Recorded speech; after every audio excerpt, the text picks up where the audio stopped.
Je suis Marcus, j'ai 31 ans, et ma propre sœur m'a poursuivi en justice pour 120 000 $ parce qu'elle ne pouvait pas garder ses secrets ni ses jambes fermées. Avant de vous raconter comment je suis sorti de cette salle d'audience pendant que toute sa vie s'effondrait en poussière derrière moi, dites-moi d'où vous regardez dans les commentaires. J'adore toujours voir jusqu'où ces histoires voyagent. Tout a commencé un mardi. Les mardis étaient généralement mes jours les plus chargés. J'étais assis dans mon appartement, celui que ma famille ne savait pas que je possédais. Pour eux, je louais probablement une chambre de la taille d'un placard dans un sous-sol quelque part, survivant avec des nouilles instantanées et de l'espoir. La réalité était un peu différente. J'étais assis dans un fauteuil Herman Miller Aéron, regardant par des baies vitrées qui offraient une vue panoramique sur la ligne d'horizon de la ville. Sur les 3 moniteurs incurvés autour de moi, des lignes de code cascadaient comme une chute d'eau numérique. Je ne jouais pas seulement à des jeux. Je finalisais l'architecture de sécurité pour un nouveau studio de jeux indépendants que j'avais cofondé il y a 3 ans. Nous venions de signer un partenariat qui a poussé notre valorisation dans la fourchette des 8 chiffres. Je n'étais pas seulement un codeur. J'étais le propriétaire fantôme. Mais ma famille, ils ne le savaient pas. Pour eux, si vous ne mettiez pas un costume et ne conduisiez pas jusqu'à un immeuble de bureau en verre à 8 heures du matin, vous ne travailliez pas. Mon téléphone a vibré contre le bureau en acajou. C'était une notification de la femme. Le groupe de discussion composé de mes parents, Robert et Linda, et de ma sœur cadette, Alicia. Je l'ignorais habituellement. Ce chat était principalement ma mère postant des photos de son jardin ou mon père se plaignant de politique. Mais aujourd'hui, l'aperçu du message a attiré mon attention. C'était d'Alicia. Joyeux anniversaire en retard à mon grand frère. N'oublie pas de sortir de ta grotte de temps en temps. J'ai froncé les sourcils. Mon anniversaire était il y a 2 semaines. Il l'avait oublié à l'époque, et apparemment c'est comme ça qu'il s'en souvenait maintenant. J'ai déverrouillé le téléphone et ouvert le chat. Sous son texte se trouvait un mème. C'était un dessin grossier et caricatural d'un homme obèse morbide assis dans une pièce sombre entourée de boîtes de pizza vides et de canettes de soda, portant un casque, criant à un écran d'ordinateur. La légende du mème disait, le gamer au chômage, maman, je peux t'emprunter 10 balles? J'ai senti un œuf froid et dur se former dans mon estomac. Ce n'était pas le mème lui-même. J'ai vu pire sur Internet. C'était la méchanceté derrière. Alicia avait 29 ans. Elle était avocate d'affaires dans un cabinet de taille moyenne. Elle gagnait un bon salaire, conduisait une BMW en leasing et portait des costumes qui coûtaient plus cher que ma première voiture. Elle s'épanouissait dans cette dynamique. Elle était l'enfant chéri, l'histoire à succès, celle qui faisait tout bien. J'étais le faire-valoir, la déception, le gamer au chômage. J'ai attendu. J'ai vu les 3 points de quelqu'un qui tape apparaître. C'était ma mère. Ah. Oh, Alicia, arrête de le taquiner. Mais sérieusement, Marcus, as-tu regardé les offres d'emploi que je t'ai envoyées? Oncle Jerry dit que l'entrepôt embauche. Puis mon père a ajouté un emoji pouce levé. J'ai fixé l'écran. Le bourdonnement de mon rack de serveur dans le placard semblait devenir plus fort. J'ai regardé mon compte en banque sur le 2e moniteur. Le solde était un nombre que mon père mettrait 10 vies à atteindre. Je pourrais acheter l'entrepôt d'oncle Jerry.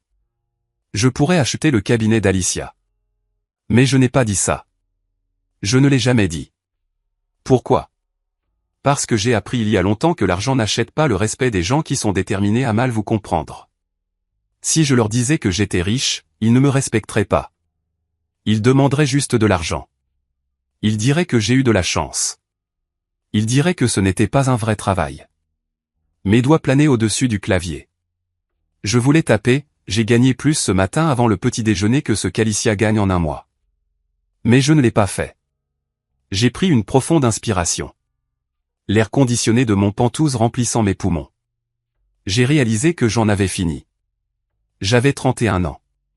Je n'avais pas besoin de ça. Je n'avais pas besoin des piques passives-agressives déguisées en blagues. Je n'avais pas besoin d'être la chute de leur récit familial juste pour qu'Alicia se sente mieux dans son mariage misérable et son travail stressant. Je n'ai pas tapé de réplique. Je n'ai pas commencé de dispute. Je ne me suis pas défendu. J'ai tapé sur les 3 points en haut à droite des paramètres du groupe de discussion. J'ai fait défiler jusqu'en bas. Idéalement, je les aurais tous bloqués, mais j'ai décidé de commencer par une étape plus petite. Quitter la conversation. Une boîte de confirmation est apparue. Êtes-vous sûr? J'ai tapé oui. Le chat a disparu de mon fil. Le silence qui a suivi était magnifique. Je suis retourné au travail. J'avais un correctif de sécurité à déployer. Mais bien sûr, avec ma famille, le silence n'est jamais accepté. Le silence est perçu comme un défi. Environ 20 minutes plus tard, mon téléphone a sonné. C'était ma mère. Je l'ai laissé aller à la messagerie vocale. Puis mon père a appelé. Messagerie vocale. Puis Alicia. J'ai finalement décroché pour Alicia, principalement parce que je voulais entendre quelle excuse elle utiliserait. Quel est ton problème, a-t-elle claqué dès que la connexion a été établie. Pas de bonjour, pas d'excuses, juste de l'agression. Je travaille, Alicia. Que veux-tu, ai-je dit, la voix plate. Tu travailles, a-t-elle ricané. Bien sûr. Tu as quitté le groupe de discussion. Maman pleure. Elle pense t'avoir offensé. Tu es tellement dramatique, Marcus. C'était une blague. Ce n'était pas drôle, ai-je dit.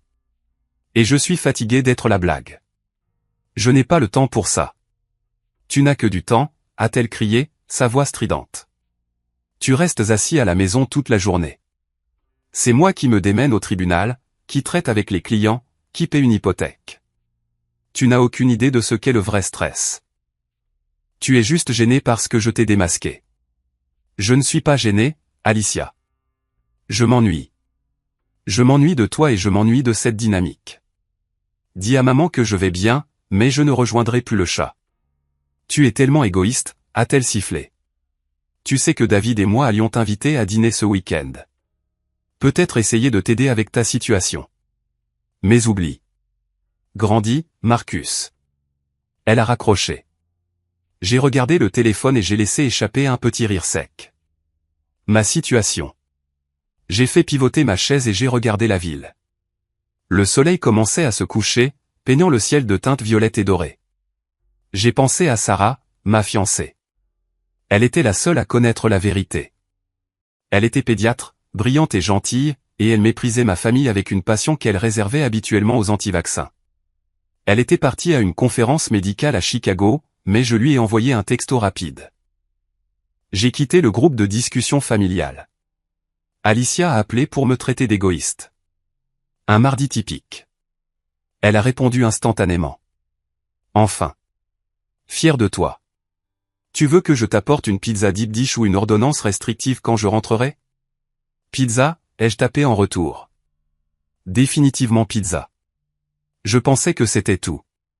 Je pensais que j'avais simplement fixé une limite et que nous allions traverser quelques mois de silence de guerre froide avant que les vacances ne forcent une réconciliation générique. J'avais tort. Je n'avais aucune idée qu'en quittant ce chat, j'avais fait tomber le premier domino d'une réaction en chaîne qui allait détruire la carrière de ma sœur. Vous voyez, Alicia n'était pas seulement méchante. Elle était négligente et arrogante. Elle croyait que parce qu'elle avait un diplôme de droit, elle était la personne la plus intelligente dans chaque pièce. Elle se croyait intouchable. Mais l'arrogance crée des angles morts. Et Alicia était sur le point de sauter d'une falaise dont elle ne connaissait même pas l'existence. Les vrais ennuis ont commencé 3 semaines plus tard. Je n'avais parlé à aucun d'entre eux depuis l'incident du même. Je profitais de la paix. Mon entreprise venait de lancer avec succès un test bêta pour notre nouveau RPG, et les retours des utilisateurs étaient phénoménaux. Je me sentais bien. Puis mon téléphone s'est allumé. Un texto direct d'Alicia. Ce n'était pas des excuses. Ce n'était pas une nouvelle de la famille. Alicia, j'ai besoin de ton aide. C'est urgent. Je crois que quelqu'un a piraté mes fichiers. Quelque chose d'important pourrait fuiter. J'ai fixé le message. L'ironie était si épaisse que j'aurais pu m'étouffer avec. Le gamer au chômage était soudainement le premier intervenant lorsque l'avocate de haut vol avait une crise technologique. Je n'ai pas répondu immédiatement. Je l'ai laissé mariner. 5 minutes plus tard. Alicia, Marcus, réponds-moi. C'est sérieux. Je ne peux pas aller voir le service informatique du cabinet. S'ils découvrent que j'ai été négligente, je pourrais perdre ma promotion au rang d'associé.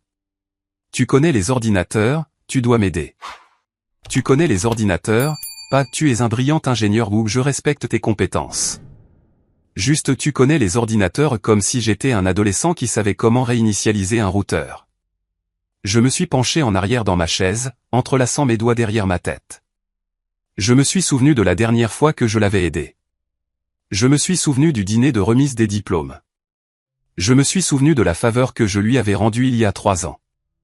Les fantômes du passé se sont levés, se tenant entre moi et ce message texte. Et cette fois, je n'allais pas être le paillasson. Pour comprendre pourquoi je n'ai pas immédiatement sauté pour sauver ma sœur, vous devez comprendre le dîner de remise des diplômes. C'était il y a 5 ans. Alicia venait d'obtenir son diplôme de droit. J'avais obtenu ma maîtrise en informatique et cybersécurité 2 ans auparavant, mais ma remise de diplôme avait été une affaire discrète. Mes parents avaient oublié de réserver une table dans un bon restaurant, alors nous avons fini par manger dans un restaurant de chaîne près du campus. Mon père s'est plaint du prix du hamburger. Mais pour Alicia, c'était un couronnement. Ils ont réservé une salle privée au Gilded Lily, le steakhouse le plus cher de la ville. Des lustres en cristal, des serveurs en smoking, la totale. Toute la famille élargie était là. Tante Maureen, cousine Brenda, tout le monde. J'étais assis au bout de la table près de la porte de la cuisine. Mon père s'est levé pour porter un toast, levant un verre de Cabernet cher. À Alicia, a-t-il rayonné, le visage rouge de fierté et de vin. La première avocate de la famille. Celle qui a vraiment réussi quelque chose.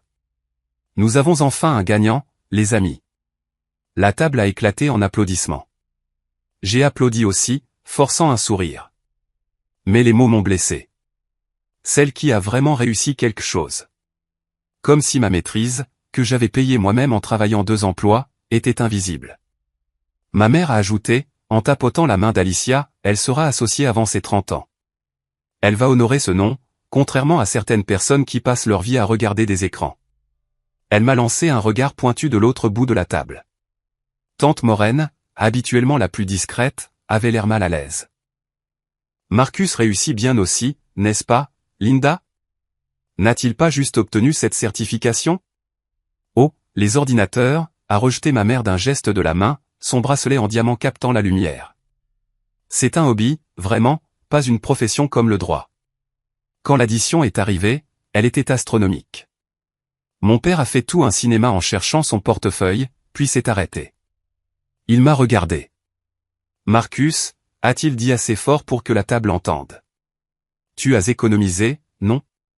Comme tu n'as ni femme, ni enfant, ni hypothèque, pourquoi n'offrirais-tu pas le dîner à ta sœur? C'est son grand jour. Je me suis figé. J'avais 26 ans à l'époque, je travaillais comme administrateur système junior, gagnant un salaire décent, mais pas riche. Cette addition s'élevait facilement à $2000. Papa, allez, a dit Alicia en souriant. Elle était déjà ivre de champagne. Ne sois pas radin. C'est la moindre des choses puisque tu ne m'as pas offert de cadeau de remise de diplôme. Je lui avais offert un cadeau. Je lui avais acheté une mallette en cuir haut de gamme d'une valeur de $400. Elle était sous la table. Mais la pression de la salle était lourde. Tout le monde me regardait. Le frère perdant à qui on demandait de rendre hommage à la sœur en or. J'ai payé l'addition. Je l'ai mise sur ma carte de crédit, la maximisant. Et vous savez quoi? Alicia n'a même pas dit merci. Elle a juste regardé le reçu et a dit, seulement 15% de pourboire? Pingre. C'était grave. Mais l'incident d'il y a 3 ans était pire. Alicia venait de commencer dans son cabinet actuel. Elle était une collaboratrice junior désespérée d'impressionner. Elle travaillait sur une énorme fusion-acquisition, et elle avait réussi à corrompre la base de données cryptée contenant tous les fichiers de diligence raisonnable la nuit avant la date limite. Elle m'a appelé à 2 heures du matin, sanglotant, hyperventilant. Marcus, s'il te plaît. Je vais me faire virer. Ma vie est finie. J'ai cliqué sur quelque chose que je n'aurais pas dû, et maintenant tout est verrouillé. J'ai conduit jusqu'à son appartement au milieu d'une tempête de pluie. Je me suis assis à sa table de cuisine avec mon ordinateur portable, établissant une connexion avec son ordinateur de travail. C'était une attaque par rançongiciel. Du travail d'amateur, mais mortel pour un cabinet d'avocats. Elle avait cliqué sur un lien de phishing dans un email qui semblait provenir d'un associé. J'ai passé 6 heures à combattre le code. J'ai utilisé mes propres scripts personnalisés pour contourner le cryptage et récupérer les fichiers sans déclencher la demande de rançon. C'était un travail spécialisé de haut niveau. Un consultant aurait facturé à son cabinet 10 000 $ pour cette seule nuit. À 8 heures du matin, j'avais récupéré 98% des données. J'étais épuisé, les yeux brûlants. Alicia m'a arraché l'ordinateur portable des mains. C'est fait? Ouais, ai-je croassé. C'est fait. Tu dois informer ton équipe de sécurité informatique de l'email de phishing, cependant, pour qu'ils puissent combler la faille. Je ne peux pas leur dire, a-t-elle claqué. Ils sauront que j'ai cliqué. Je vais m'en occuper. Elle s'est précipitée dehors sans m'offrir de café, sans m'offrir d'argent pour l'essence. 2 semaines plus tard, lors d'un barbecue familial, je l'ai entendue se vanter auprès d'oncle Jerry. Ouais, le système a planté, disait-elle, une bière à la main. Désastre total. Mais j'ai tout réparé. Je suis resté debout toute la nuit et j'ai réécrit le code moi-même. Les associés étaient tellement impressionnés qu'ils m'ont donné une prime. Ma mâchoire est tombée. Alicia, suis-je intervenu. Tu as réécrit le code? Elle m'a fusillé du regard, ses yeux durs. C'est une façon de parler, Marcus. Mon Dieu, pourquoi dois-tu toujours être si littéral?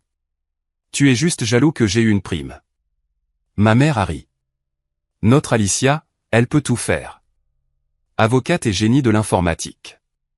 C'est à ce moment-là que quelque chose s'est brisé en moi. J'ai réalisé alors que pour eux, je n'étais rien de plus qu'un utilitaire, un outil à utiliser en cas de besoin et à jeter quand c'était inopportun. Mes compétences étaient fausses jusqu'à ce qu'ils en aient besoin, et alors elles étaient à eux pour en réclamer le crédit. Donc, assis dans mon bureau de Penthouse, regardant le message texte désespéré d'Alicia sur des fichiers piratés, je n'ai pas ressenti l'envie d'être le héros. J'ai ressenti la résolution froide et dure d'un homme d'affaires traitant avec un mauvais client. J'ai pris mon téléphone et j'ai tapé une réponse. Marcus, tu veux que je jette un œil? Alicia, oui. OMG, merci. Je savais que tu m'aiderais. Je vais t'envoyer les identifiants de connexion pour mon disque cloud. Je l'ai arrêté. Marcus, attends. Je dirige une entreprise maintenant, Alicia. Si tu veux de l'aide professionnelle, tu dois payer mon tarif professionnel. Mes honoraires de consultation sont de 300 $ de l'heure, minimum 4 heures payées d'avance, plus des frais d'urgence de 500 $ car c'est en dehors des heures de bureau. J'ai regardé la bulle de discussion apparaître, disparaître, puis réapparaître. Elle était furieuse. Alicia, tu plaisantes? Je suis ta sœur. Tu vas me faire payer? Marcus, tu as dit que je n'avais pas de vrai travail. Les vrais emplois facturent de l'argent.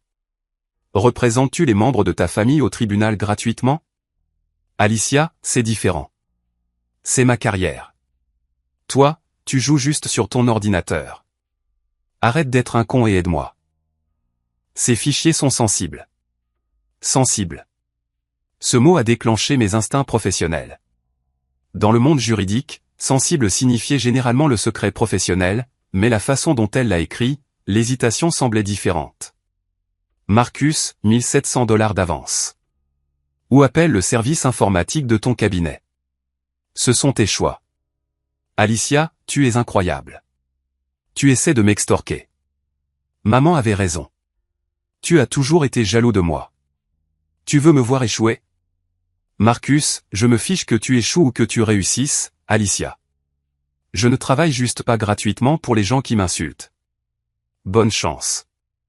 J'ai posé le téléphone. 10 minutes plus tard, ma mère a appelé. Je savais qu'elle le ferait. La hiérarchie de la famille avait été perturbée. Le bouc émissaire refusait de servir l'enfant chéri. J'ai répondu cette fois, en le mettant sur haut-parleur pour pouvoir continuer à coder. Bonjour, mère. Marcus Anthony, sa voix était stridente. Qu'est-ce qui ne va pas avec toi? Ta sœur est en crise. Elle dit qu'elle pourrait perdre sa licence si ses fichiers sortent. Alors elle devrait engager un professionnel, ai-je dit calmement, en tapant une ligne de commande. Elle t'a demandé. Et je lui ai donné mon tarif. Un tarif? Elle avait l'air de parler une langue étrangère. La famille ne facture pas la famille. Tu l'aides parce qu'elle est ta sœur. Elle a travaillé si dur pour cette carrière. Toi, tu restes assis à la maison toute la journée à faire je ne sais quoi. Tu as le temps. Pourquoi es-tu si cruel? Maman, tu te souviens du mème? Le gamer au chômage. Eh bien, le gamer au chômage est occupé à jouer sur son clavier en ce moment. Je ne peux pas être à la fois un perdant et son sauveur.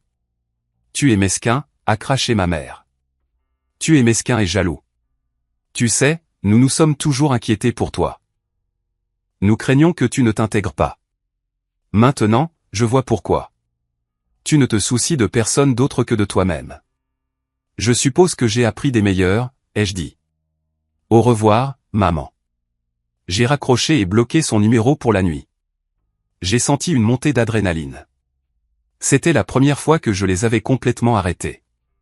C'était dangereux, c'était libérateur. Mais au fur et à mesure que la nuit avançait, un sentiment persistant dans mon ventre me disait que ce n'était pas fini. Alicia a dit que les fichiers étaient sensibles. Elle était paniquée. Si c'était juste des fichiers de travail, elle s'inquiéterait pour le cabinet, mais elle semblait s'inquiéter pour elle-même. J'étais un hacker éthique et un expert en sécurité. Ma curiosité était piquée. Je ne l'ai pas piraté. Ce serait illégal et je n'étais pas stupide. Mais j'ai mis en place quelques alertes passives sur les scanners du dark web que j'utilisais pour mon entreprise, en taguant son nom et celui de son cabinet juste pour voir si quelque chose apparaissait dans les fuites publiques. Pendant 3 jours, rien ne s'est passé. Puis la tempête a éclaté. C'était vendredi matin. Je buvais mon café, parcourant un agrégateur de nouvelles technologiques. Une de mes alertes a sonné, puis une autre, puis une douzaine. Ce n'était pas une fuite du dark web. C'était un blog à potins. Un site de rumeurs locales mais populaire de l'industrie juridique. Le titre disait « Une associée éminente de Davis et Associates prise dans un scandale client compromettant ». J'ai cliqué sur le lien. Mon cœur battait à tout rompre. Il y avait des photos, pas des photos nues, mais des photos intimes. Des selfies pris dans le miroir d'une chambre d'hôtel. Alicia portant un peignoir, embrassant un homme sur la joue. Un homme qui n'était certainement pas David, son mari. L'homme était plus âgé, cheveux argentés, montre chère. Je l'ai reconnu instantanément dans les pages économiques. C'était Graham Henderson, un magnate de l'immobilier, et l'un des plus gros clients du cabinet d'Alicia. Sous les photos se trouvaient des captures d'écran de messages textes. Alicia, il est tellement ennuyeux. J'ai hâte de m'éloigner de lui et d'être avec toi au Ritz ce soir. Henderson, apporte la robe rouge. Et ne t'inquiète pas pour les honoraires. Je m'occuperai des associés. Ce n'était pas un piratage de ses fichiers de travail. C'était une fuite de sa liaison personnelle. Et ça avait l'air mauvais. Cela impliquait qu'elle échangeait des relations sexuelles contre des mandats juridiques, ou du moins qu'elle mélangeait les deux d'une manière qui violait environ 50 codes de déontologie.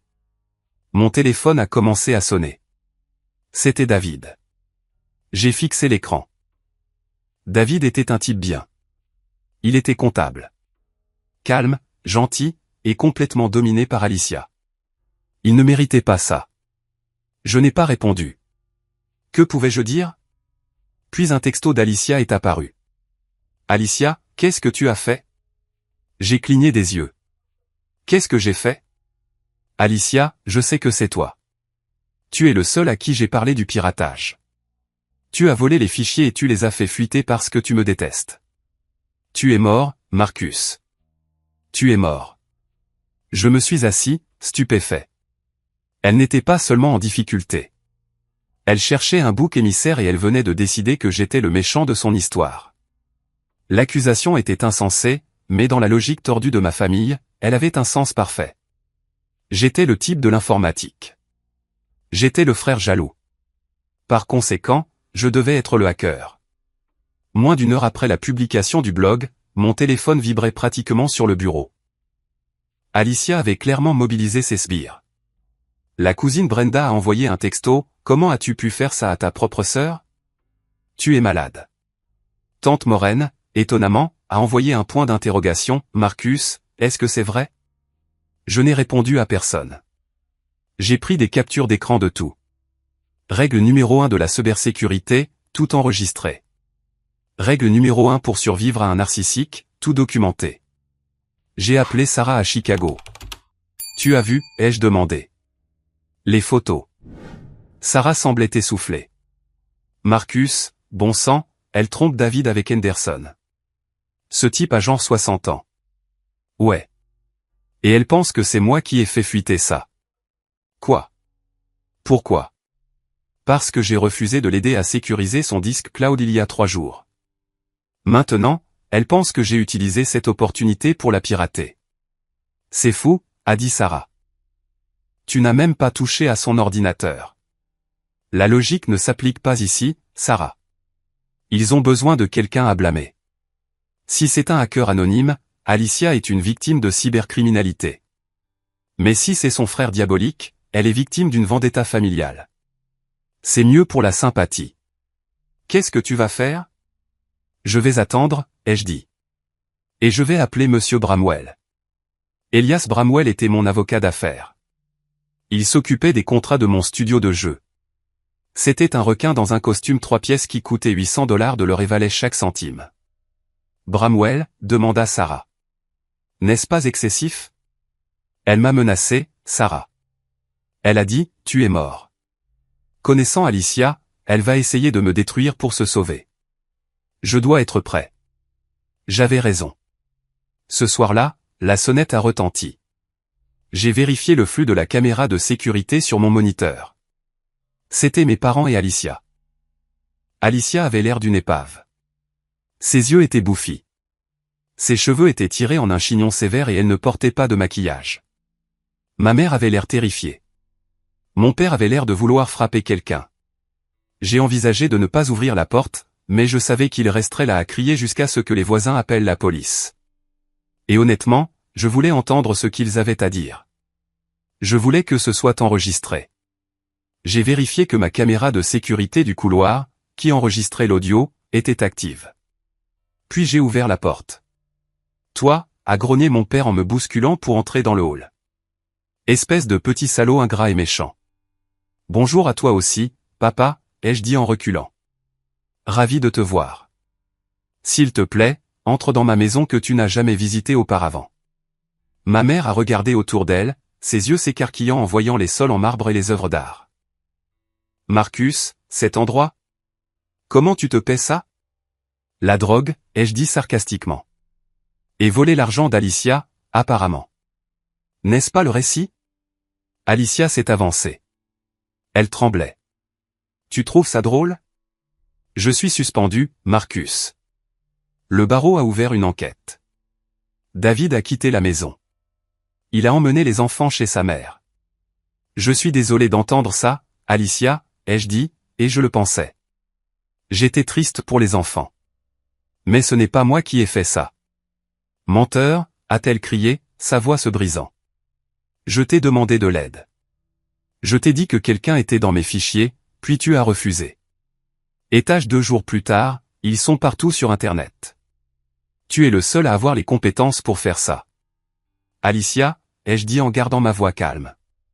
Si je voulais te ruiner, je ne posterais pas des photos de toi embrassant Henderson sur un blog à potins. J'aurais envoyé tes déclarations de revenus au fisc. Ta vie amoureuse ne m'intéresse pas. Nous savons que tu es jaloux, a craché mon père. Tu as toujours été jaloux. Elle est avocate. Elle réussit. Toi, tu restes ici dans ce. Il a fait un geste de la main, luttant pour trouver une insulte. Point cet appartement loué à jouer à des jeux. Tu voulais la rabaisser. Je suis propriétaire de cet appartement, papa, ai-je dit doucement. Il m'a ignoré. Voici ce qui va se passer. Il a sorti un morceau de papier plié de la poche de sa veste. Nous avons parlé à un gestionnaire de crise de relations publiques. Si nous pouvons présenter cela comme un piratage malveillant par un membre de la famille mécontent qui a des antécédents d'instabilité mentale. Je l'ai regardé fixement. Instabilité mentale? C'est le meilleur moyen, a plaidé ma mère en s'avançant. Elle a tendu la main vers la mienne, mais je me suis reculé. Marcus, chéri, écoute. Alicia a une réputation à protéger. Sa carrière, c'est sa vie. Si tu admets que tu as eu un moment d'égarement, que tu étais en colère et que tu l'as piraté. Vous voulez que j'avoue un crime que je n'ai pas commis, ai-je demandé, ma voix s'élevant. Le piratage est un crime, maman. Les lois sur le revenge porn sont réelles. Nous ne porterons pas plainte, a dit rapidement Alicia. Je dirai au cabinet de ne pas porter plainte. Nous dirons que c'était un conflit familial. Nous dirons que tu suis une thérapie. Le barreau sera indulgent avec moi si je suis la victime d'un cyberharceleur. Mais s'il semble que j'ai juste été négligente avec les données des clients, c'est fini pour moi. Je les ai regardés. J'ai regardé les trois, debout dans mon hall, complotant pour détruire ma vie afin de sauver la sienne. Ils étaient prêts à me marquer au fer rouge comme un criminel. Ils étaient prêts à me qualifier d'instable mentalement. Ils étaient prêts à incendier ma réputation, qu'ils pensaient inexistante, juste pour que la façade dorée d'Alicia ne se fissure pas. Laissez-moi voir si j'ai bien compris, ai-je dit, ma voix tremblant de rage. Vous voulez que je signe une confession disant que j'ai piraté ma sœur et fait fuiter ses photos dénudées pour qu'elle puisse garder son travail? Ce ne sont pas des photos dénudées. C'est juste un baiser, a corrigé automatiquement Alicia. Et oui, c'est le seul moyen de sauver le nom de la famille. Le nom de la famille? J'ai ri. C'était un son sombre et amer. Tu veux dire ton nom. Tu as trompé ton mari, Alicia. Tu as violé le secret professionnel.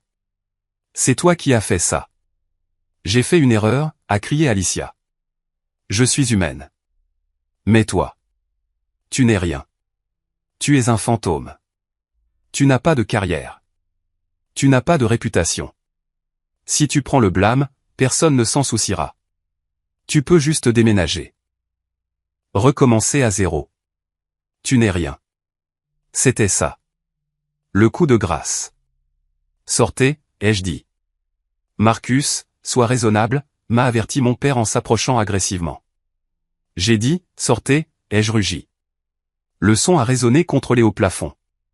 Sortez de ma maison avant que j'appelle la police et que je vous fasse arrêter pour violation de domicile et tentative d'extorsion. Mon père avait l'air choqué. Il ne m'avait jamais vu crier. J'étais le calme, le passif. Tu le regretteras, a sifflé Alicia, son visage déformé par la haine. Je vais te poursuivre en justice. Je le jure devant Dieu, Marcus, si tu ne m'aides pas à arranger ça, je te poursuivrai pour tout ce que tu as. Poursuis-moi, ai-je dit en ouvrant la porte. S'il te plaît. J'adorerais te voir essayer. Ils sont partis. Ma mère pleurait. Mon père jurait. Alicia tapait furieusement sur son téléphone. J'ai claqué la porte et je l'ai verrouillée. Puis je me suis appuyé contre elle, mon cœur battant comme un tambour. Je suis allé directement à mon ordinateur. J'ai exporté la séquence vidéo de la caméra du couloir. J'ai sauvegardé les messages textes. J'ai sauvegardé les journaux d'appel. Puis j'ai appelé Bramwell. Elias, ai-je dit quand il a décroché. C'est Marcus. J'ai besoin de vous retenir pour une affaire personnelle. Ma sœur est sur le point de me poursuivre en justice. La sœur avocate, demanda Bramwell. Pourquoi faire? Diffamation, atteinte à la vie privée, et probablement détresse émotionnelle. L'avez-vous fait? Demanda Bramwell. Il était avocat. Il ne se souciait pas des sentiments. Il se souciait des faits. Non. Pouvons-nous le prouver? Je suis un architecte de la sécurité, Elias, ai-je dit en regardant mes moniteurs. Je peux prouver ce que je n'ai pas fait. Mais je veux faire plus que ça. Je veux découvrir qui l'a fait. Bien, a dit Bramwell. Laissez-les déposer la plainte, puis nous obtiendrons la communication des pièces. Allons à la chasse. La poursuite est arrivée 3 jours plus tard. Un huissier m'a attrapé dans le hall de mon immeuble. C'était épais. Alicia Vance contre Marcus Vance. Elle ne plaisantait pas. Elle me poursuivait pour 120 000 $ de dommages et intérêts, alléguant que j'avais accédé malicieusement à son stockage cloud privé, altéré et fabriqué des preuves numériques, et diffusé du matériel diffamatoire pour causer un préjudice professionnel. Elle demandait des dommages-intérêts pour perte de salaire, frais de thérapie et réhabilitation de sa réputation. Je me suis assis dans le bureau de Bramwell, le fauteuil en cuir grinçant alors que je bougeais. Bramwell était un homme dans la cinquantaine, avec des cheveux poivre et sel et des yeux qui semblaient pouvoir couper du verre. Il a feuilleté le dossier, secouant la tête. C'est bâclé, a-t-il marmonné. Elle a rédigé ça à la hâte. Regardez cette allégation, altérée et fabriquée. Elle admet que les photos sont réelles en poursuivant pour atteinte à la vie privée, mais prétend qu'elles sont fausses pour poursuivre pour diffamation. On ne peut pas avoir les deux. Elle est désespérée. Je l'ai dit, elle essaie de jeter assez de boue contre le mur pour que le barreau suspende son enquête jusqu'à ce que le procès civil soit réglé. Eh bien, Bramwell a fermé le dossier. Elle a choisi la mauvaise cible. Marcus, j'ai besoin que vous fassiez une analyse forensique de votre propre réseau. Montrez-moi que vous ne vous êtes jamais connecté à ces appareils. Et j'ai besoin que vous trouviez la fuite. J'y suis déjà, ai-je dit. Je suis en train de suivre les métadonnées des photos divulguées sur le blog. Les données EXIF ont été effacées, mais l'horodatage du téléchargement correspond à une adresse IP spécifique. Pouvez-vous la tracer? Je l'ai fait. C'est une IP résidentielle, fournisseur Comcast, mais elle est derrière un proxy. Celui qui a fait ça n'était pas un maître hacker, mais il savait comment utiliser un VPN. Continuez à creuser, a dit Bramwell. Nous avons une date d'audience dans 3 semaines. Audience d'urgence pour une injonction préliminaire. Elle veut une ordonnance de non-publication pour vous empêcher de divulguer plus d'informations. Nous utiliserons cette audience pour mettre fin à tout ça. Les 3 semaines suivantes ont été un cauchemar. Ma famille a lancé une offensive de relations publiques complète. Ma mère a posté sur Facebook sur la trahison d'un fils. La cousine Brenda a lancé une rumeur selon laquelle j'étais un incel qui détestait les femmes. Je suis resté à l'intérieur. J'ai travaillé. Sarah est revenue de Chicago et a été mon rock. Elle m'a serré dans ses bras quand je me réveillais de cauchemars où mon père me criait dessus. Ce ne sont plus ta famille, m'a-t-elle dit un soir en me caressant les cheveux. Ce sont tes agresseurs. Tu dois arrêter de les protéger. Je ne les protège pas, ai-je dit. Si, tu le fais. Tu te retiens. Tu sais que tu pourrais les détruire avec ce que tu sais sur leurs finances, sur le jeu de papa. Mais tu ne le fais pas. Elle avait raison. J'avais encore cet instinct de les protéger. Mais à l'approche de la date du tribunal, cet instinct s'est estompé. Je me suis concentré sur les données. J'ai utilisé mes outils, ceux que j'ai construits pour traquer les hackers parrainés par l'État, pour retracer la fuite. J'ai trouvé la source. Et quand j'ai vu le nom associé à l'empreinte numérique, je n'ai pas ressenti de triomphe. J'ai ressenti un choc froid. Ce n'était pas un hacker. Ce n'était pas un étranger. J'ai appelé Bramwell immédiatement. Je l'ai, ai-je dit. Et Elias.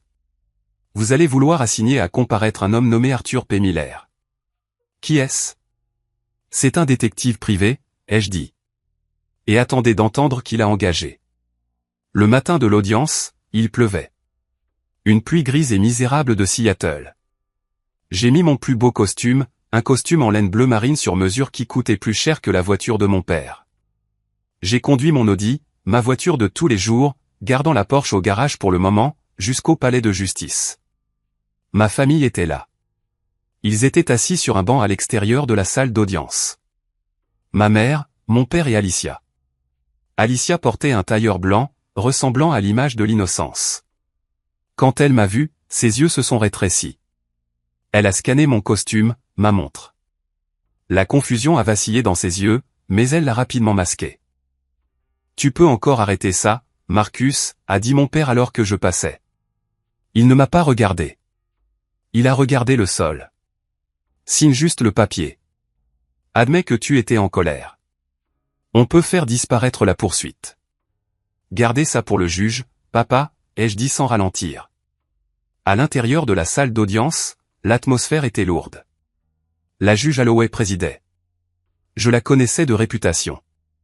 Elle était dure, sans fioriture, et avait une formation en droit de la technologie. C'était bon pour moi. L'avocat d'Alicia était un type nommé Chad. Je le connaissais du lycée. Il était bruyant, agressif, et pas très brillant. Il a regardé Bramwell, une légende de la ville, avec une nervosité visible. Très bien, a dit la juge Holloway en ajustant ses lunettes. Nous sommes ici pour une injonction préliminaire et une requête en irrecevabilité. Demandeur, exposez votre cas. Chad s'est levé. Votre honneur, le défendeur, Marcus Vance, est un individu mécontent et au chômage avec des compétences informatiques avancées. Il nourrit une profonde jalousie envers sa sœur, ma cliente. Nous avons des raisons de croire qu'il a piraté son compte cloud privé et diffusé des images intimes pour détruire sa réputation. Nous demandons une ordonnance restrictive et la remise immédiate de ses appareils électroniques. Alicia a reniflé. C'était une bonne performance. Elle a essuyé une fausse larme. La juge Holloway a regardé Bramwell. Défense. Bramwell s'est levé lentement. Il n'a pas regardé Chad. Il a regardé la juge. Votre honneur, mon client n'est pas au chômage. Il est l'actionnaire majoritaire et le directeur de la technologie d'Ether Studio, une société de logiciels évaluée à 40 millions de dollars. Le silence dans la salle était absolu. J'ai entendu ma mère halter derrière moi. La tête d'Alicia s'est relevée d'un coup. De plus, a continué Bramwell, sa voix douce comme de la soie. Monsieur Vance n'a pas piraté sa sœur. En fait, aucun piratage n'a eu lieu. Les fichiers de la plaignante n'ont pas été volés. Ils ont été interceptés sur un réseau Wi-Fi public non sécurisé par un tiers. Objection, a crié Chad. Spéculation. J'ai les journaux forensiques, a dit Bramwell en soulevant un classeur épais. Et j'ai un témoin. La juge Holloway s'est penchée en avant. Appelez votre témoin, monsieur Bramwell. La défense appelle David Vance. Alicia s'est figée. Elle s'est retournée. Les portes au fond de la salle d'audience se sont ouvertes. David est entré. Il avait l'air fatigué. Il avait l'air triste, mais il n'a pas regardé Alicia. Il s'est dirigé directement vers la barre des témoins. L'air dans la salle d'audience semblait s'être raréfié. Je pouvais entendre le bourdonnement des néons. Alicia était devenue d'une pâleur fantomatique. Elle serrait le bord de la table si fort que ses jointures étaient blanches. Mes parents, assis dans la galerie, se chuchotaient furieusement. David a prêté serment. Jurez-vous de dire la vérité, toute la vérité, et rien que la vérité? Je le jure, a dit David. Sa voix était stable. Bramwell s'est approché de la barre. Monsieur Vance, vous êtes le mari de la plaignante, Alicia Vance. C'est exact? Bientôt ex-mari, a corrigé David. Mais oui. Monsieur Vance, étiez-vous au courant de la fuite des fichiers privés de votre femme? Oui. Les avez-vous fait fuiter? Non, a dit David. Je ne les ai pas fait fuiter sur le blog, mais je suis la raison pour laquelle ils existent. Pouvez-vous expliquer? David a pris une inspiration. Il m'a regardé une fraction de seconde, un regard d'excuse avant de tourner son regard vers la juge. Je soupçonnais Alicia d'avoir une liaison depuis des mois, a dit David. Elle travaillait toujours tard. Elle était froide. Elle cachait son téléphone. Je lui ai posé des questions et elle m'a traité de paranoïaque. Elle m'a dit que j'étais fou. Elle m'a manipulé. Il a fait une pause. Alors, il y a 2 mois, j'ai engagé un détective privé. Monsieur Arthur Miller. Bramwell a hoché la tête. Et qu'a découvert Monsieur Miller? Il l'a suivi, a dit David. Il l'a suivi au Ritz-Carlton à 3 reprises. Il l'a vu rencontrer Graham Henderson. Alicia a laissé échapper un sanglot étranglé. David, s'il te plaît.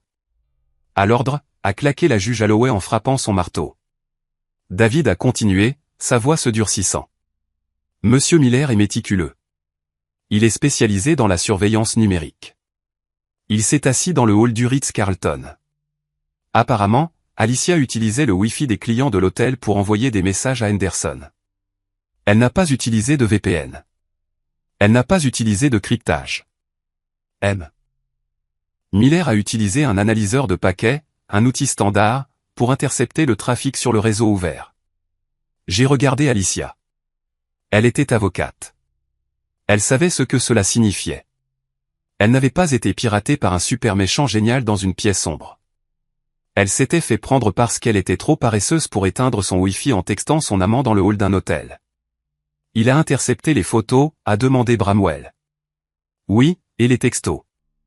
Il me les a envoyés comme preuve d'infidélité pour la procédure de divorce. Alors, comment se sont-ils retrouvés sur le blog, a demandé Bramwell. C'était mon erreur, a admis David. J'ai laissé le fichier ouvert sur notre ordinateur familial. J'étais désemparé. Je buvais. J'ai envoyé le fichier à mon avocat de divorce, mais je pense que je l'ai peut-être transféré à une adresse email qui ressemblait à une ligne de dénonciation juridique. Ou peut-être que M. Miller l'a fait pour faire pression sur Henderson. Je ne sais pas avec certitude qui a cliqué sur envoyer au blog, mais je sais avec certitude que Marcus n'a rien à voir avec ça. Bramwell s'est tourné vers la juge. Votre honneur, nous avons l'affidavit de M. Miller confirmant qu'il a intercepté les données via une interception Wi-Fi publique, ce qui, bien que légalement ambigu pour lui, prouve définitivement que le piratage ne provient pas de mon client. De plus, la plaignante, Madame Vance, est avocate. Elle connaît ou devrait connaître les risques des réseaux non sécurisés. Blâmer son frère, le poursuivre pour dommages et intérêts, et le traîner en justice n'est pas seulement une erreur. C'est une poursuite abusive. Bramwell s'est tourné vers Alicia. Madame Vance savait qu'elle avait été négligente. Elle savait qu'elle s'était fait prendre. Elle avait besoin d'un bouc émissaire à présenter à son cabinet pour ne pas paraître incompétente. Alors, elle a choisi le frère qu'elle a harcelé toute sa vie. C'est un mensonge, a hurlé Alicia en se levant. Il ment. David ment pour me faire du mal parce que je le quitte. Asseyez-vous, maître, a aboyé la juge Holloway. Ses yeux flamboyaient. Bramwell n'avait pas fini. Votre honneur, j'ai aussi ceci. Il a sorti une clé USB. Ceci est un enregistrement du système de sécurité de la maison de Monsieur Marcus Vance daté d'il y a 3 semaines. Il montre la plaignante et ses parents tentant de contraindre mon client à signer une fausse confession. Chad, l'avocat d'Alicia, avait l'air de vouloir se cacher sous la table. Objection. Nous n'avons pas vu cette preuve. Elle a été soumise à la communication des pièces ce matin, a dit froidement Bramwell. Passez-la. Le grand écran de la salle d'audience s'est animé. L'audio était net. La voix d'Alicia a rempli la pièce. Point s'il semble que j'ai juste été négligente avec les données des clients, c'est fini pour moi. Point tu n'es rien. Tu es un fantôme. Si tu prends le blâme, personne ne s'en souciera. La voix de mon père. Signe juste le papier. Admets que tu étais en colère. La salle d'audience était silencieuse. La vidéo s'est terminée. La juge Holloway a enlevé ses lunettes. Elle a regardé Alicia avec une expression de pur dégoût. Madame Vance, a dit la juge, sa voix dangereusement calme. Avez-vous juste essayé d'utiliser ce tribunal comme une arme pour couvrir votre propre négligence professionnelle et votre infidélité? Alicia tremblait. Elle ne pouvait pas parler. Et la juge a continué, en regardant les parents. Vous avez tenté de suborner un parjure. Vous avez essayé de faire chanter votre propre fils pour qu'il avoue un crime. Chad s'est levé. Votre honneur, ma cliente demande une suspension d'audience. Refusé, a claqué la juge Holloway. Cette affaire est rejetée avec préjudice. Mais je n'ai pas fini. Elle s'est tournée vers le sténographe du tribunal. Je veux qu'une transcription de ces débats soit envoyée immédiatement au barreau de l'État. Madame Vance, vous avez admis sur bande que vous avez conspiré pour accuser un homme innocent d'un cybercrime. Vous avez déposé une plainte futile dans ma salle d'audience basée sur un parjure. Votre honneur, s'il vous plaît, a sangloté Alicia. Ma carrière. C'est tout ce que j'ai. Vous auriez dû y penser avant d'utiliser la loi comme un jouet, a dit la juge Holloway. Je vous sanctionne pour le montant total des frais de justice du défendeur. Vous paierez les frais d'avocat de Monsieur Vance, et je réfère cette affaire au procureur pour d'éventuelles poursuites pénales concernant la tentative d'extorsion. Elle a frappé le marteau. Le son était comme un coup de feu. Sortez de ma salle d'audience. C'était fini. Je me suis levé. Je me sentais léger, en apesanteur. Alicia s'est effondrée sur sa chaise, enfouissant son visage dans ses mains.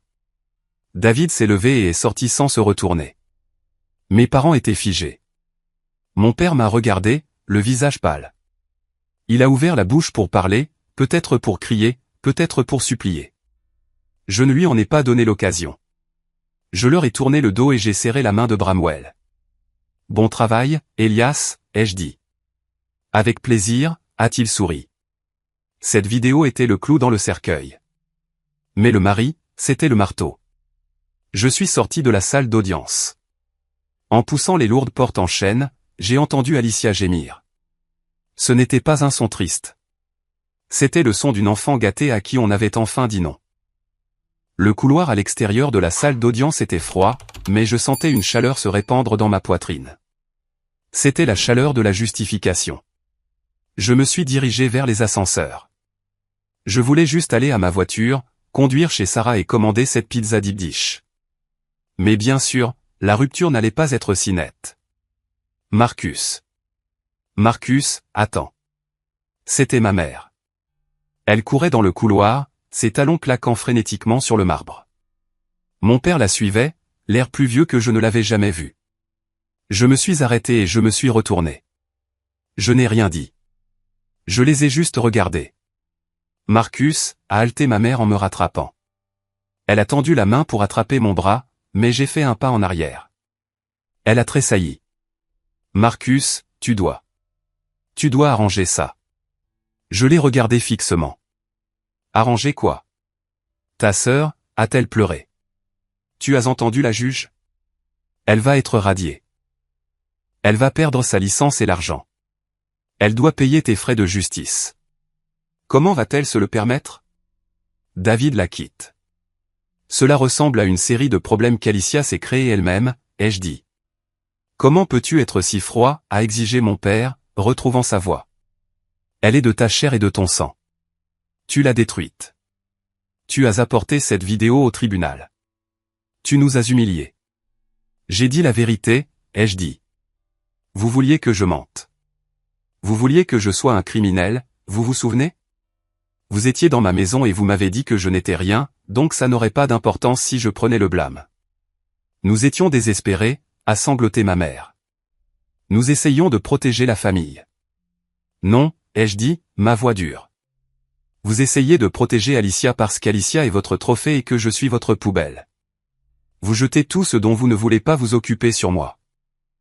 Mais la poubelle est pleine, maman. J'en ai fini. Nous sommes tes parents, a-t-elle gémi. Nous t'avons élevé. Vous m'avez logé, ai-je corrigé. Vous ne m'avez pas élevé. Vous m'avez toléré. J'ai appuyé sur le bouton de l'ascenseur. La flèche s'est allumée. Marcus, a dit mon père, son ton changeant. Il essayait d'être autoritaire. Le patriarche à nouveau. Écoute-moi. Tu as de l'argent. Nous avons entendu l'avocat. Tu as des millions. Est-ce que c'est vrai? J'ai ri. Bien sûr. C'était l'autre chaussure qui tombait. Oui, ai-je dit. Alors tu peux payer les frais, a-t-il dit comme si c'était évident. Tu peux payer ton propre avocat et tu peux aider Alicia à s'installer. Elle aura besoin d'un appartement si David la met à la porte. Tu nous dois bien ça pour l'humiliation que tu as causée aujourd'hui. Je l'ai regardé avec une curiosité sincère. Est-ce que tu t'entends vraiment? Tu as essayé de me faire accuser d'un crime il y a 1 heure et maintenant tu demandes la charité. Les portes de l'ascenseur se sont ouvertes. Je suis entré. Marcus, a crié ma mère. Si tu pars maintenant, n'ose pas revenir. Tu es banni de cette famille. J'ai maintenu le bouton de fermeture des portes. Maman, ai-je dit en la regardant dans les yeux alors que les portes se fermaient. J'ai quitté cette famille il y a 3 semaines. Vous ne l'avez juste pas remarqué. Les portes se sont fermées, coupant son visage hurlant. J'ai descendu l'ascenseur jusqu'au parking en silence.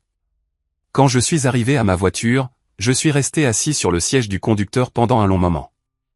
Mes mains tremblaient. Pas de peur, mais de la chute d'adrénaline. J'ai sorti mon téléphone. J'avais un texto de Sarah. Comment ça s'est passé?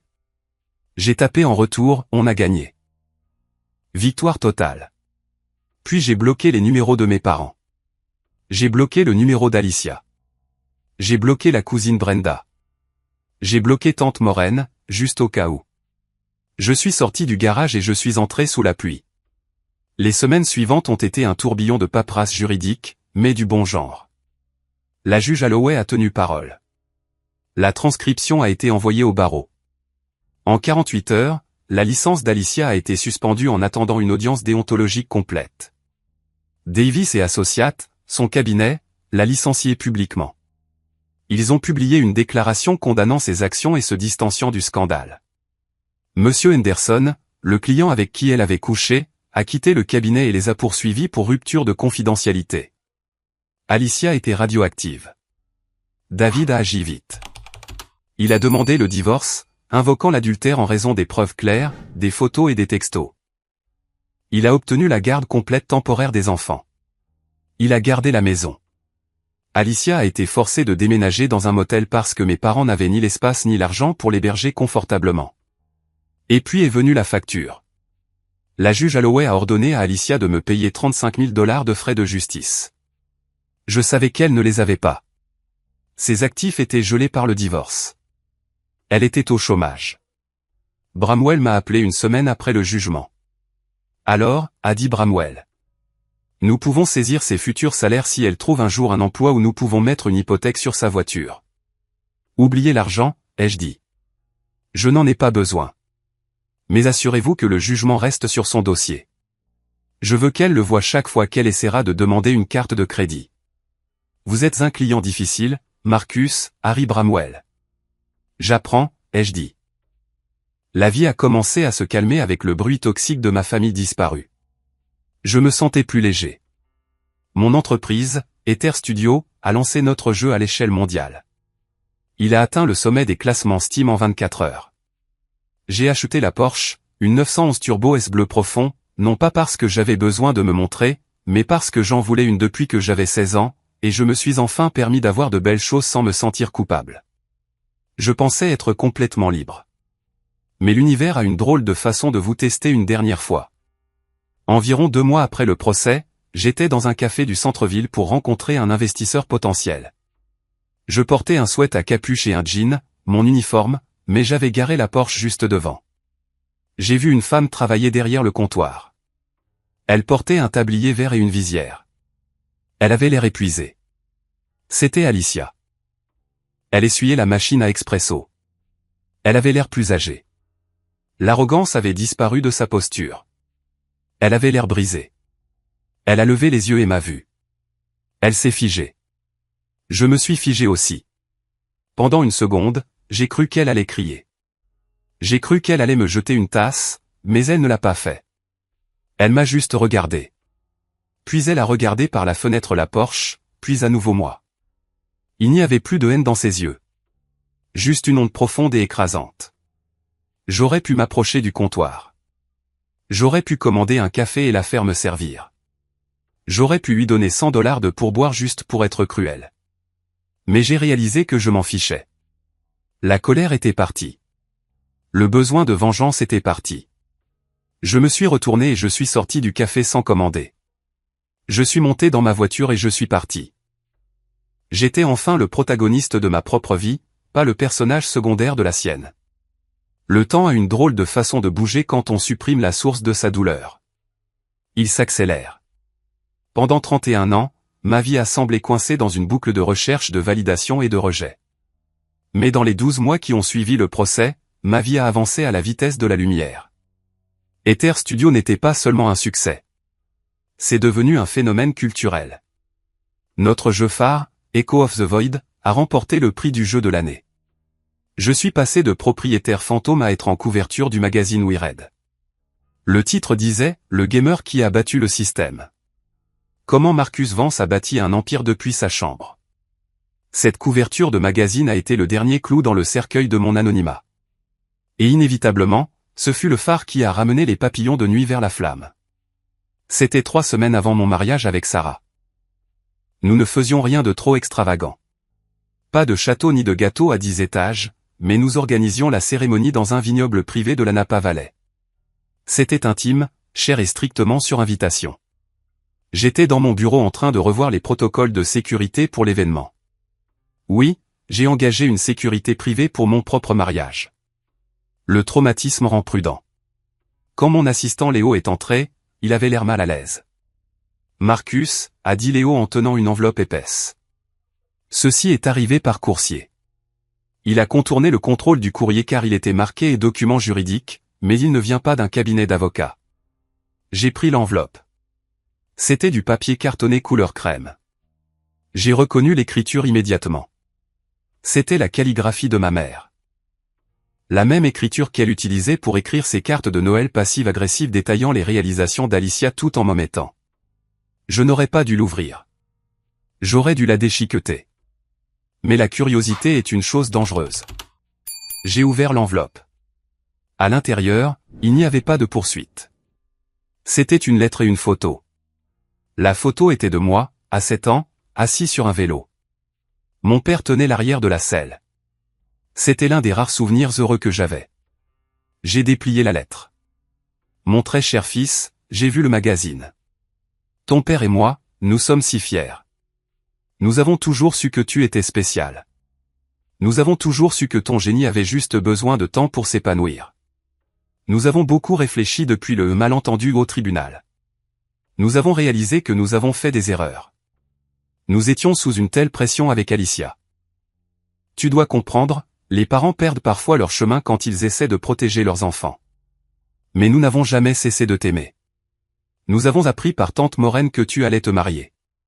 Un mariage est un moment pour la famille, un temps pour le pardon. S'il te plaît, Marcus, ne commence pas ce nouveau chapitre sans ta mère et ton père. Nous sommes vieux. Nous sommes fatigués. Laisse-nous faire partie de ta joie. Nous ne voulons pas d'argent.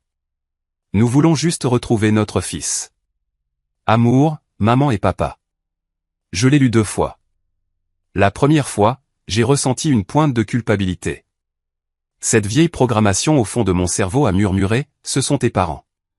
Ils sont vieux. Peut-être qu'ils ont vraiment changé. Mais la deuxième fois que je l'ai lu, j'ai vu la manipulation. Le malentendu au tribunal. Ils n'ont pas appelé ça parjure.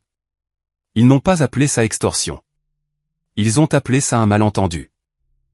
Nous avons toujours su que tu étais spécial. Un mensonge. Ils m'ont traité de perdant pendant une décennie.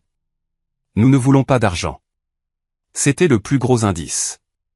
S'ils doivent dire qu'ils ne veulent pas d'argent, ils veulent certainement de l'argent. J'ai jeté la lettre sur mon bureau. Léo, ai-je dit. Oui, patron. Ajoutez 2 gardes de plus au périmètre du mariage et donnez-leur des photos de Robert et Linda Vance. S'ils se présentent, ils doivent être escortés hors de la propriété immédiatement. Pas de scène, juste partie. Léo a hoché la tête. Compris. Je pensais que c'était la fin. Mais la vraie révélation, le dernier rebondissement qui allait réécrire toute ma compréhension de mon enfance est arrivé 2 jours plus tard. Tante Maureen a demandé à me voir pour le déjeuner. Maureen était la sœur cadette de ma mère. Elle était le mouton noir avant que je ne prenne ce titre. Elle a divorcé jeune, ne s'est jamais remariée et travaillait comme bibliothécaire. Elle était la seule qui ne s'était pas jointe aux séances de dénigrement du groupe de discussion. Mais elle ne m'a jamais défendu non plus. Elle était une observatrice silencieuse. Je l'ai rencontrée dans un bistrot près de mon bureau. Elle avait l'air nerveuse. Elle serrait son sac à main comme s'il contenait des secrets d'État. « Merci de me voir, Marcus », a-t-elle dit en commandant un thé glacé. « Je sais que tu as coupé les ponts avec tout le monde. Je ne pensais pas que tu viendrais. C'est toi qui as donné à Bramwell l'enregistrement des parents essayant de me contraindre, ai-je dit. Je ne t'ai jamais remercié pour ça. Tu m'as sauvé. » Maureen a souri, un sourire triste et mince. « Je ne t'ai pas sauvé, Marcus. Tu t'es sauvé toi-même. Je t'ai juste donné l'arme. » Elle a pris une gorgée de thé, sa main tremblant légèrement. « J'ai vu l'invitation au mariage. Merci. Je serai là.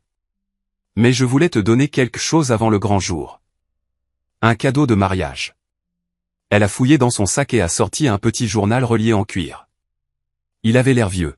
« Qu'est-ce que c'est ? » ?»« C'est le grand livre de ton père, a-t-elle dit. Ou plutôt, une copie. Je l'ai trouvé quand je les aidais à déménager le mois dernier. Ils vendent la maison, Marcus. Ils sont fauchés.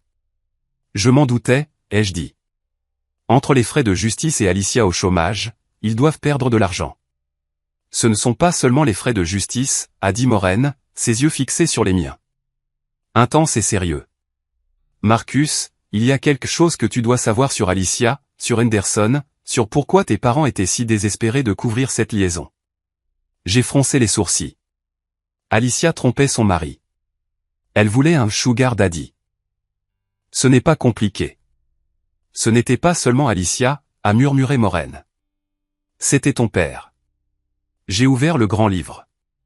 C'était une liste de prêts et d'investissements, de mauvais investissements, de retournements immobiliers ratés, de dettes de jeu. Et là, sur la dernière page, il y avait un nom, Graham Henderson. À côté, il y avait un chiffre, 150 000 $. Ton père a emprunté de l'argent à Henderson il y a 3 ans, a expliqué Maureen. Il voulait investir dans un projet de condo qui s'est avéré être une pyramide de Ponzi. Il a tout perdu. Henderson est un requin. Il allait réclamer le prêt. Il allait prendre la maison, les voitures, tout. J'ai senti un frisson me parcourir l'échine. Qu'est-ce que ça a à voir avec Alicia? Réfléchis, Marcus, a dit Maureen, sa voix baissant. Alicia était une collaboratrice junior. Henderson était un client. Ton père. Il a encouragé Alicia à prendre le compte Henderson. Il l'a poussée. Il lui a dit d'être gentil avec lui. Il lui a dit que si elle gardait Henderson heureux, peut-être que la dette disparaîtrait, ou du moins qu'il serait indulgent. Mon estomac s'est retourné. J'avais l'impression que j'allais être malade.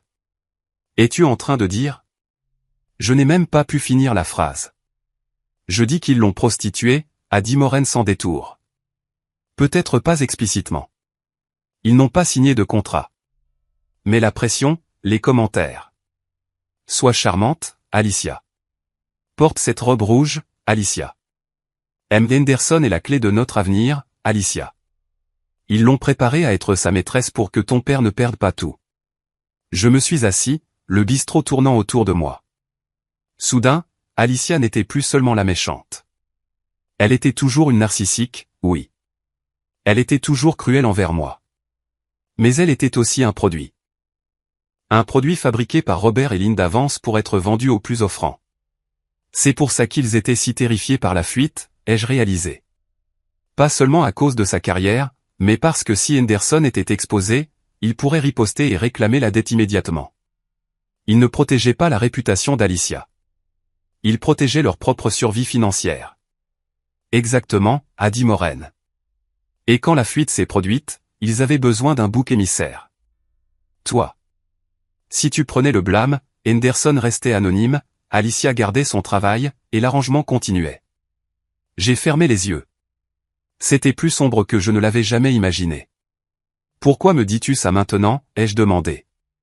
Parce que, Maureen a tendu la main sur la table et a serré la mienne. Je te vois t'accrocher à ce dernier petit peu de culpabilité.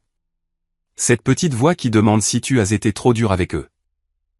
Je voulais que tu saches la vérité pour que tu puisses marcher jusqu'à l'autel avec un cœur pur. Tu ne les as pas abandonnés, Marcus. Tu t'es échappé d'un immeuble en feu. J'ai regardé le grand livre une dernière fois. Puis j'ai regardé Maureen. Merci, ai-je dit, et je le pensais. Cette culpabilité persistante, ce minuscule lambeau de piété filiale qui m'avait fait hésiter en lisant leurs lettres, s'est évaporé. Il avait disparu. Je me suis levé. J'ai un mariage où aller. Le jour du mariage était parfait. Le temps n'a pas été frais et doré. Le vignoble était luxuriant. Sarah ressemblait à un ange dans sa robe. Mais la plus belle partie de la cérémonie n'était pas les fleurs ou la musique. C'était le plan de table. La première rangée du côté du marié, habituellement réservée aux parents, était vide de Vance. À la place, assise là se trouvait tante Maureen. À côté d'elle, Léo, mon assistant. À côté de lui, Bramwell, mon avocat, qui était devenu un mentor. Et remplissant le reste des rangées se trouvaient mes amis, mes développeurs, mon équipe. Des gens qui me respectaient, des gens qui ne voulaient rien de moi d'autre que mon amitié. Quand l'officiant a demandé « Qui présente cette femme ?» et que le père de Sarah s'est levé, rayonnant de fierté, je n'ai pas ressenti une pointe de perte pour mon propre père. J'ai ressenti du soulagement. Pendant la réception, j'ai fait un discours.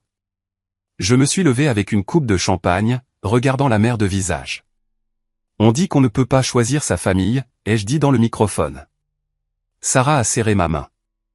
Mais je ne suis pas d'accord. La biologie n'est qu'une suggestion. La famille, ce sont les gens qui sont là pour vous quand vous n'avez rien à offrir d'autre que vous-même. La famille, ce sont les gens qui vous défendent quand vous n'êtes pas dans la pièce. En regardant autour de moi ce soir, je réalise que je suis l'homme le plus riche du monde. Et ça n'a rien à voir avec le cours de l'action de mon entreprise. Des acclamations ont éclaté. J'ai vu tante Maureen essuyer une larme. J'ai dansé avec Sarah jusqu'à ce que mes pieds me fassent mal. Nous avons ri. Nous avons bu. Nous avons célébré. À un moment donné, tard dans la soirée, l'un des gardes de sécurité s'est approché de moi. Il s'est penché et a murmuré, « Monsieur Vance, juste pour que vous sachiez, un couple plus âgé dans une Honda Accord a essayé d'entrer par le portail principal il y a environ 20 minutes, prétendant être vos parents. Je n'ai pas arrêté de me balancer au rythme de la musique. Nous leur avons montré les photos que vous avez fournies. Nous leur avons dit que c'était un événement privé et qu'ils n'étaient pas sur la liste. Ils ont argumenté pendant 1 minute, ont essayé de nous donner une lettre. Nous l'avons refusé. Sont-ils partis? Oui, monsieur. Ils ont fait demi-tour et sont partis. Bien, ai-je dit. Merci. Je me suis retourné vers Sarah. Elle m'a regardé, une question dans les yeux. Tout va bien, a-t-elle demandé. Ouais, ai-je souri en la serrant contre moi. Juste un petit problème. C'est corrigé. J'étais assis dans la chambre de bébé, berçant ma fille de 3 mois, Émilie, pour l'endormir. La pièce était peinte d'un jaune doux. La seule lumière provenait d'une lampe tamisée dans le coin. Il était 3 heures du matin. J'étais épuisé. Ma chemise était tachée de régurgitation. Je n'avais pas dormi plus de 4 heures d'affilée depuis des semaines, et j'étais plus heureux que je ne l'avais jamais été de ma vie. J'ai baissé les yeux sur le visage endormi d'Émilie. Elle était si petite, si dépendante. J'ai pensé à mon père. J'ai pensé au cycle. Pendant des générations, le traumatisme avait circulé dans ma famille comme une maladie héréditaire. Mon père était dur avec moi parce que son père était dur avec lui. Il m'a utilisé parce qu'il sentait que le monde l'utilisait. Il a sacrifié sa fille parce qu'il ne pouvait pas sacrifier son ego. J'ai regardé la petite main d'Émilie, agrippant mon doigt. Ça s'arrête avec nous, lui ai-je murmuré. Ça se termine ici. Je ne lui demanderai jamais d'être une enfant chérie. Je ne ferai jamais d'elle un bouc émissaire. Si elle voulait être avocate, super. Si elle voulait être une gameuse, super. Si elle voulait être une artiste, super. Mon travail n'était pas de la modeler en un trophée. Mon travail était de l'aider à devenir celle qu'elle était censée être. J'avais gardé un œil sur eux à distance, juste assez pour savoir que j'étais en sécurité. Alicia n'a jamais récupéré sa licence. Le barreau voit d'un mauvais œil le parjure et l'incrimination de personnes innocentes. Elle a travaillé dans ce café pendant 6 mois, puis a déménagé dans un autre état. Aux dernières nouvelles, elle travaillait comme parajuriste, une secrétaire glorifiée dans un cabinet d'avocats douteux spécialisé dans les dommages corporels au Nevada. Elle vivait dans un studio. Elle voyait ses enfants un week-end sur 2, sous surveillance. C'était une chute difficile, mais parfois il faut toucher le fond pour réaliser que l'échelle que l'on grimpait était appuyée contre le mauvais mur. Peut-être, juste peut-être, qu'elle apprenait l'humilité. Mais je n'allais pas rester pour le découvrir. Mes parents ont vendu la maison. Ils ont déménagé dans un petit condo dans une communauté de retraités. Sans la carrière flamboyante d'Alicia pour se vanter, et sans mon échec pour se plaindre, ils ont perdu leur monnaie sociale. Leurs amis se sont éloignés. Ils n'étaient que 2 vieilles personnes amères assises dans une petite pièce se demandant pourquoi leurs enfants n'appelaient jamais. Ils avaient tout misé sur l'enfant chéri et avaient perdu. Ils avaient rejeté le bouc émissaire pour le voir devenir le roi. La justice poétique n'est pas toujours un coup de foudre. Parfois, c'est juste la réalisation silencieuse et lente que vous êtes seul à cause de vos propres choix. J'ai mis Émilie dans son berceau. Elle a soupiré dans son sommeil. Je suis sorti sur le balcon où Sarah attendait avec 2 verres de vin. Nous avons regardé les lumières de la ville. Elle dort, a demandé Sarah. Comme une bûche. Tu es un bon père, Marcus, a dit Sarah en posant sa tête sur mon épaule. J'essaie, ai-je dit. J'ai un manuel détaillé de ce qu'il ne faut pas faire grâce à Robert et Linda. Sarah a ri. Tu vois, ils ont servi à quelque chose après tout. Nous sommes restés là en silence pendant un moment. Est-ce qu'il te manque parfois, a demandé Sarah. Pas les abus, mais juste avoir une famille. Il ne me manque pas, ai-je dit. Honnêtement, je les pleure. Je pleure les parents que j'aurais dû avoir. Je pleure la relation frère-sœur qu'Alicia et moi aurions pu avoir s'ils ne nous avaient pas montés l'un contre l'autre. Mais les personnes qu'ils étaient réellement ne me manquent pas. J'ai pris une gorgée de vin. J'ai réalisé quelque chose, ai-je continué. Le pardon, ce n'est pas de les laisser revenir. C'est de laisser tomber l'espoir que le passé aurait pu être différent. J'ai accepté. Ils sont ce qu'ils sont. Et je suis ce que je suis. Et qui es-tu, a taquiné Sarah. Je suis Marcus, ai-je dit. Je suis un mari. Je suis un père. Je suis un PDG. Et ouais, je suis un gamer. J'ai souri. Et j'ai finalement gagné la partie. Cette histoire n'était pas seulement une affaire de procès ou de querelle familiale. C'était une dissection d'une dynamique familiale très spécifique et très toxique que des millions de personnes affrontent chaque jour, l'enfant chéri et le bouc émissaire. Voici les points clés que je veux que vous reteniez. Non est une phrase complète. Vous ne devez pas à votre famille votre temps, votre argent ou votre santé mentale simplement parce que vous partagez de l'ADN. Lorsque des membres de votre famille toxique exigent votre aide après vous avoir manqué de respect, vous avez tout à fait le droit de poser une limite. Le succès est la meilleure des vengeances. Marcus n'a pas crié ni combattu physiquement. Il a simplement construit une vie si grande et si réussie que leurs insultes ne pouvaient plus l'atteindre. Ne perdez pas d'énergie à essayer de leur prouver qu'ils ont tort. Dépensez cette énergie à vous prouver que vous avez raison. Le mythe de la famille. On nous apprend que la famille, c'est tout. Mais comme l'a dit Marcus, la biologie n'est qu'une suggestion. La vraie famille, ce sont les gens qui vous respectent, vous soutiennent et vous aiment sans condition. Si votre famille biologique vous fait du mal, vous avez le droit d'en construire une nouvelle. Documentez tout. D'un point de vue pratique, Marcus a gagné parce qu'il a gardé des preuves. Dans tout conflit, surtout avec des personnes manipulatrices, les faits sont votre bouclier. Gardez les textos. Sauvegardez les emails. Enregistrez les appels si c'est légal. La vérité ne triomphe que si vous pouvez la prouver. Je veux avoir de vos nouvelles. Avez-vous déjà été le bouc émissaire de votre famille pendant qu'un frère ou une sœur était traité comme un roi? Comment avez-vous géré la situation? Vous êtes-vous libéré comme Marcus? Ou êtes-vous toujours en train de mener cette bataille? Laissez un commentaire ci-dessous avec votre histoire ou tapez simplement un bien si vous êtes d'accord que les membres de la famille toxique ne méritent pas une place à votre table. Merci d'avoir regardé et souvenez-vous, vous êtes le protagoniste de votre propre vie. Ne laissez personne d'autre écrire votre scénario.